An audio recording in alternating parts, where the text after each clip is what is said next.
Hello, my friends, and welcome to Simply Hooked, a crochet podcast. I'm your host, Marcy, a crochet designer, mom of two, and creative entrepreneur.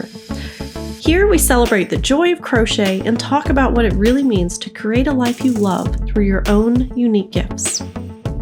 So before we dive into today's episode, I've got something exciting I wanted to share. So as you know, being a crocheter isn't just a hobby, it's who you are.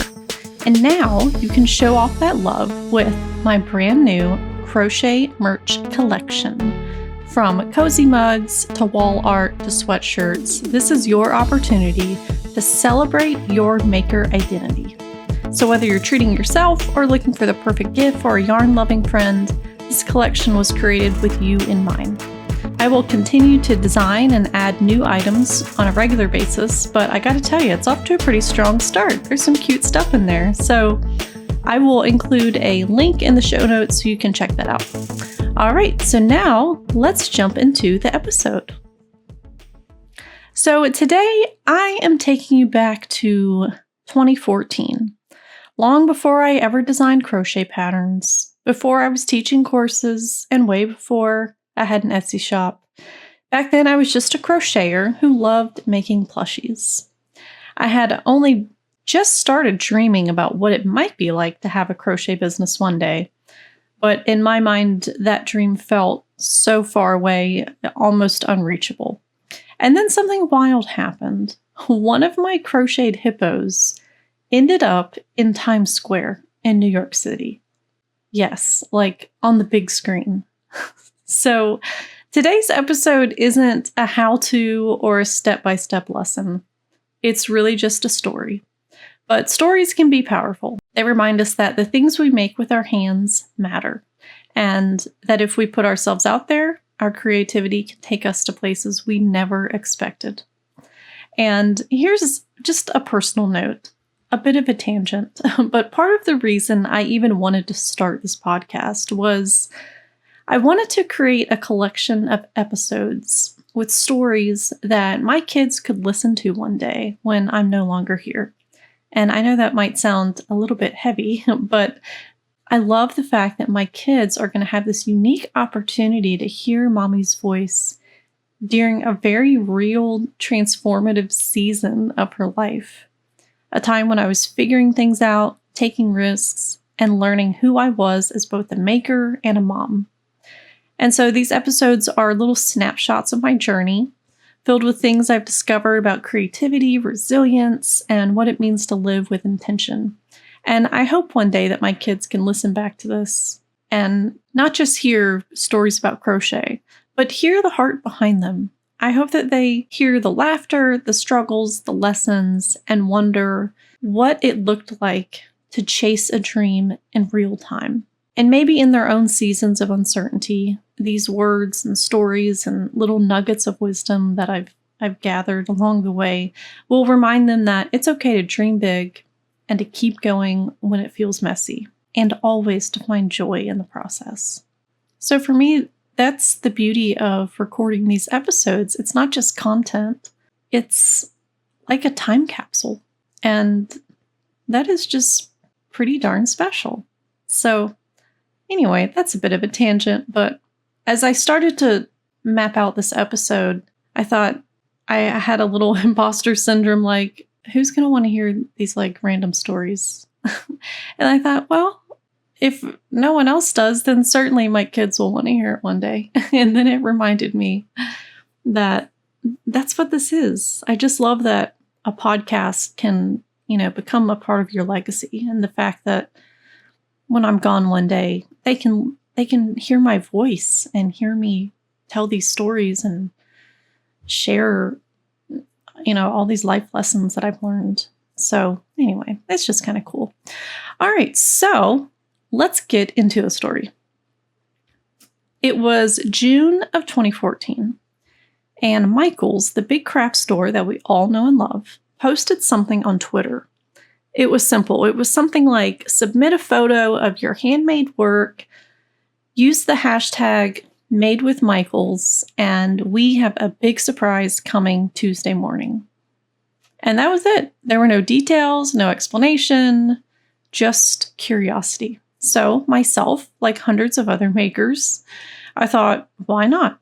I sent them a photo of a hippo that I had just crocheted and didn't think much of it.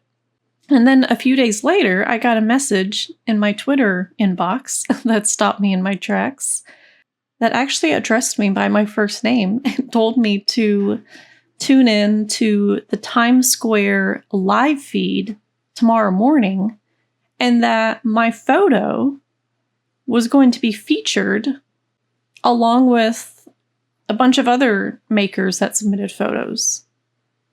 I thought, what? They're going to put our photos in Times Square? I was shocked. And so the whole reason they did this was because that was the day that Michaels was going public. And this was June 2014. And I just fell out of my chair. I remember leaving the office and I called my mom right away, like, Mom, my hippo is going to be in Times Square tomorrow. And it was just the coolest thing. Like, the anticipation leading up to this was very exciting. So the next morning, I pull up the live stream on my computer at work and I minimized it into a tiny square in the corner. And, I tried to do as much work as I could, but I was quite distracted because I kept looking to see, because they just, it was like a PowerPoint. I mean, the photos were up for 5 seconds and then it went to the next one and then it went to the next one.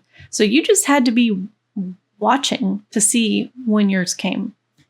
And, minutes turned into an hour, turned into an hour and a half. And I was starting to think, oh gosh, maybe I got left on the editing floor or something. But then, 90 minutes into it, I glance up and finally, there it is. My crocheted hippo was towering over New York City. And it was the coolest thing. I scrambled to grab a screenshot knowing this was it. This was the only 5 seconds I was ever going to see this. And I captured that little grainy photo. The hippo was just there for literally a few seconds, but still, it was there. And I remember after I scrambled to get my screenshot for the last 3 seconds, feeling like I just felt very present. Like, wow, right this very moment, a photo of my hippo is in New York City. I just remember being like very present for that. And to this day, that pixelated screenshot is just one of my favorite memories because I didn't even know at that point, what my crochet journey was going to look like or become. To think where it is today is just unreal. So now you might be thinking, okay, that's a great story.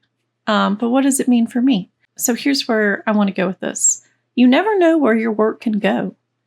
And at the time that this happened, I wasn't trying to build a business. I didn't have an audience. I wasn't launching products or building funnels. I was just a crocheter with a hobby who said yes to something that seemed random, but that turned into something so much bigger than I could have ever imagined. And sometimes we look at opportunities like this and think, oh, that's silly or that's too small. But the truth is, you just don't know. And that one photo submission reminded me that the work of our hands truly does have value, and it's worth showing up and being seen. And sometimes if you can keep putting your creativity out into the world, it will really take you places that you never expected. So whether you are crocheting for fun, for business, or simply for yourself, keep going, keep doing it, keep sharing your work, because you never know when your hippo moment might come. And a quick shout out to Michaels for celebrating makers in such a fun way that day. They gave us a little time in the spotlight, and it is something I will never forget. So thank you so much for joining me for this short storytime episode. If you enjoyed this, I would love if you would share it with a fellow maker or leave a review on the podcast so that other makers can find it. And I would love to hear your version of a hippo moment. Has this ever happened to you? Were you one of those people in 2014 that also had a photo submitted and featured in Times Square? Let me know. Send me a DM on Instagram. I would love to hear your story. And as always, visit marstonmade.co for crochet patterns, kits, and my Learn to Crochet course. Oh, also, y'all have got to join our new school community. It's a little more of an intimate community where you can connect with other crocheters and we can all learn and grow from each other. It's sort of like a home base where crochet, creativity, and business dreams all collide. And I'm still building it out, but we're off to a good start. So join us over there. It's free right now. It won't always be free. So come on over. I got a link in the show notes, and I will see you in there. All right, friends. Until next week.